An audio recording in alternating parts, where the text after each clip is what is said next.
Chapter 3. Helping out Gus. I'm not what you call a ladies' man at all. Far from it. I'm the sort of fellow you often see in the back blocks. I take a girl 4 or 5 miles to a hop, and sit in the corner half the night, twiddling my watch chain or tearing pieces of paper into small bits, while she does a supper dance, every other and the last, with some good-looking stranger from the city. Then I drive her home, and she goes into raptures all the way back, talking about the nice boy she met. Didn't I notice him? Then when I say I didn't, and ask who the queer-looking chap was she had the supper whilst with, there's a row. That's me. I have a friend, though, who isn't quite such a dismal failure as I am. He loses his head over a fresh girl about every 3 or 4 months. He likes to have me about with him, he says, to act as a foil. I don't know if I quite like that. I wanted to know how. Then he explained.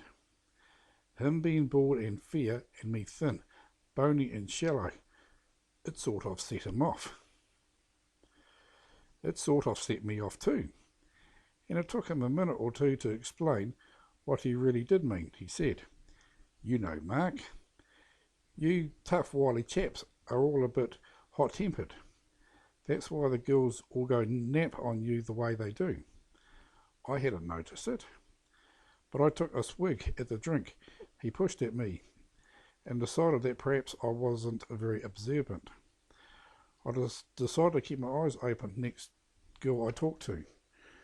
I have an idea I could get on much better with girls if I didn't have my hands or feet. Hands especially. It doesn't matter what I do with my hands. They don't seem to be in the right place. Now there's a difference between old Gus Tomlins and me. He's a friend I'm telling you about. Gus can stand in the midst of a bevy of topping-looking girls and smile, chat and look as natural, as detached and non-conhalent as a dog on a hearth ring. I always knew when Gus was going through the mill. He has a wheezy old motorcycle and sidecar, and when little Cupid is playing a joke on him, you can hear this affair backfiring and roaring over at Gus's place at all hours of the day and night. I live next to Gus, and he can't slip out without me knowing about it. That cycle makes such a noise climbing the hill next to me that it wakes every neighbour for half a mile around when he is coming home. Now and then, say once a week in every quarter, Gus decides to cut out all his silly love stuff and comes over to my place and interrupts me at my work. He sits about, looking dreary and solemn, and passes strange remarks about the rotten world and what a miserable, small, shallow lot of people live in it, until I get fidgety and uncontrollable myself. Then he switches off that and starts to give me a lot about sticking to his friends. He always does.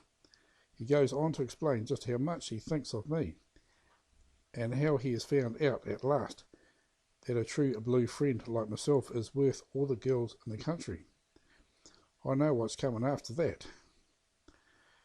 Gus hasn't got a lady friend just for the time, and sooner than go by himself, he wants me to ride in a sidecar with him to the next dance. And I'm always mug enough to accept the offer. Last year we went 10 miles to fancy dress ball. I was done up as a ballet girl, and when Gus arrived with his buzzer at my gate, I just slipped on an overcoat over the rig-out and stepped into the sidecar. I had my dancing pumps on as well. There didn't seem to be any need for boots, going right to the door of the dancing hall as we were.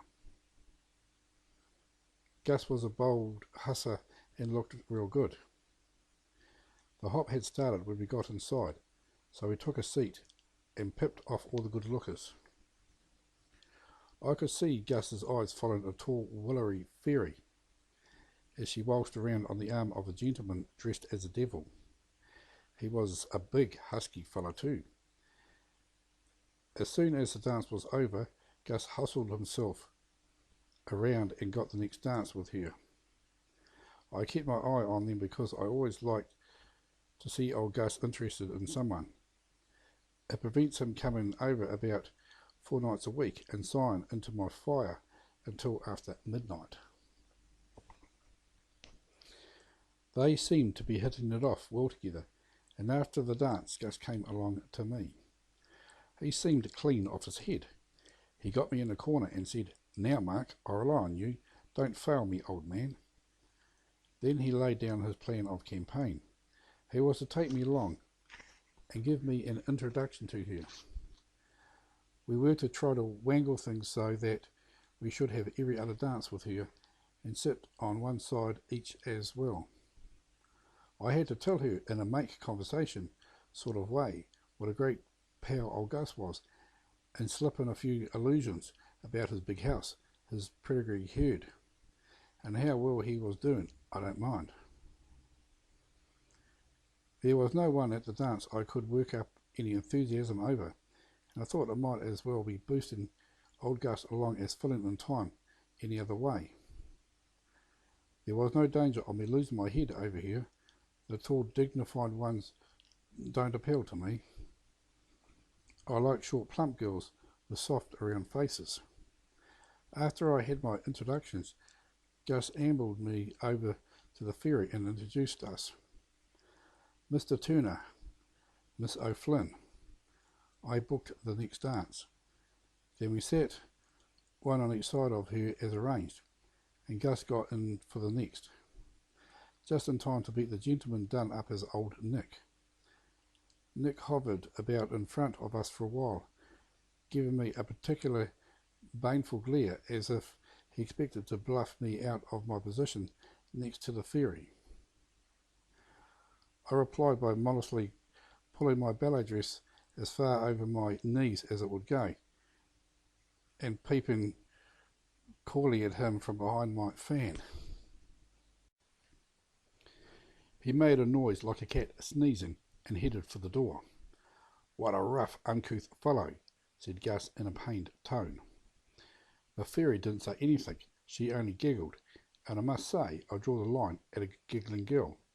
Gus doesn't, however. All the girls he gets in tow with are the giggling kind.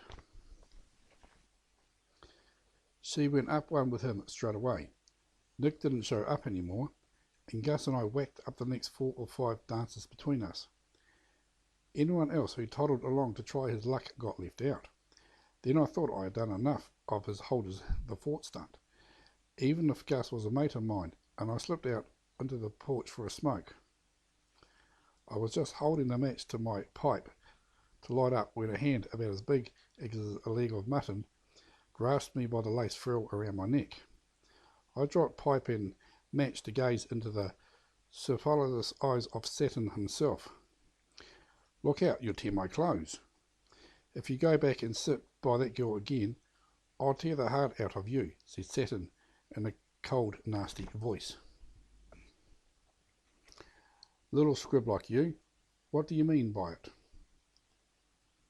I saw this was a case for tact. No good me getting into a mix up over a girl I didn't even admire. I sympathised with Nick. Really, I'd been there myself, so I answered mildly, "All right, old chap, I won't." He let me go then, after wagging his fist up and down past off my ear, just to show me what a savage person he was, and I managed to sneak into the hall again. There was no need for me to go back and sit by the fairy, anyhow. She had forgotten I ever existed, and she and Gus were doing every dance together. That's where Gus and I differ. I never could stick this every dance together stuff. Just to see anyone doing it gives me kind of sick, creepy feeling. After each dance, he would hold her hand and tell fortunes. I knew he was doing that because once he read up an article on hand reading in some magazine, and he works his knowledge off on every girl who's fool enough to lend him her hand. I didn't go near him again, but I could spot from right across the room just what was happening. The marriage line made her giggle, and the lifeline pulled her up with a jerk. Must have had a break or two in it, I expect. Nick kept on peeping through the door, but they didn't take the slightest notice of him. I felt sorry for that chap. I remembered having a somewhat similar experience once myself. Lots of people think it's funny to see a chap dippy over a girl, but my personal experience is that's how murders and such like occur. I felt a mild curiosity to see how Gus would get on after the hop was over. I had an idea he was going to have a thrilling experience once he got outside the hall, and the big chap got hold of him. I put a bob in each trouser pocket and bet myself a shilling Nick knocked him out inside of 3 hits. Then after supper I got a bit interested in a flappy little girl who worked in a lolly shop and wished she lived on a farm, because she simply loved animals and all that rot. And I forgot to keep an eye on Gus for a time. The next thing I knew, I heard a noise like a one-pitched pom-pom tearing off 1,000 rounds.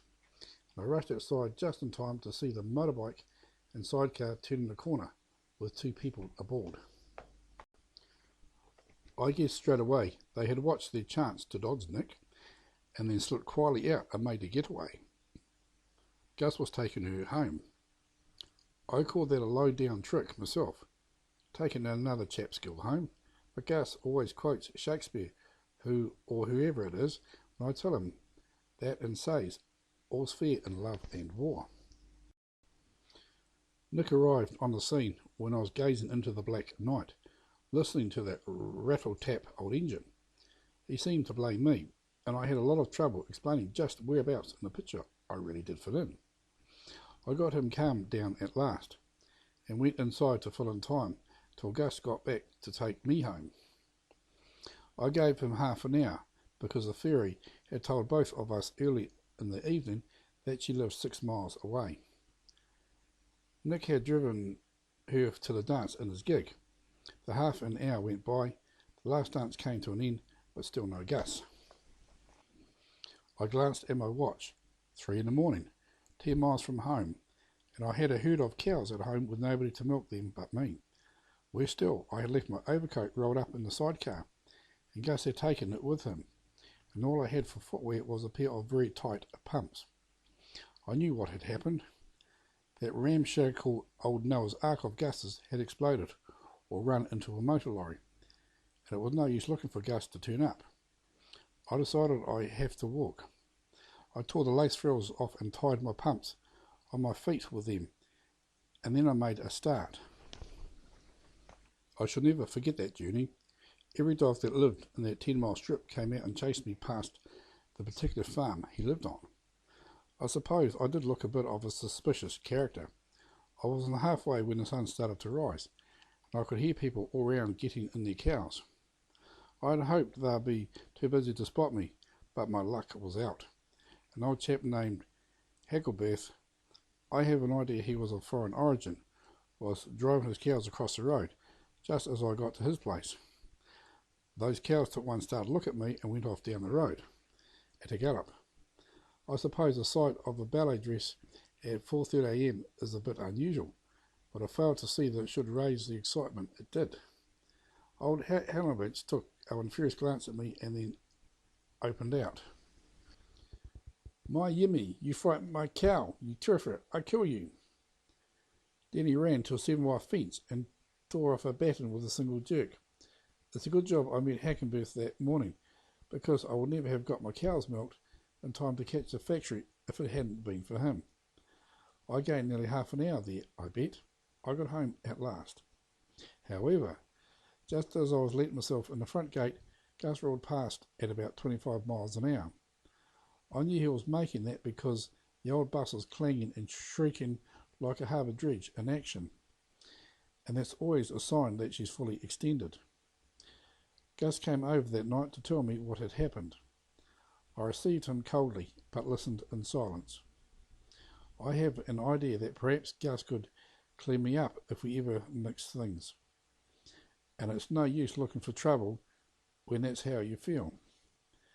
Gus says he got within 2 miles of the girl's home and then had a puncture. When he went to look for his Mendorif outfit or stick case or whatever they call it, he couldn't find it. He messed about with his pump, trying to pump up a tube with an inch split in it, afraid to tell the girl the worst, and while he was jigging away, along came Nick himself in his gig. Nick pulled up, and the fairy just clambered out of the sidecar and into the gig without a word. Then Nick pushed the reins into her hands and said, "Hold the reins, Mary, while I get out and wipe the dirt with that snipe."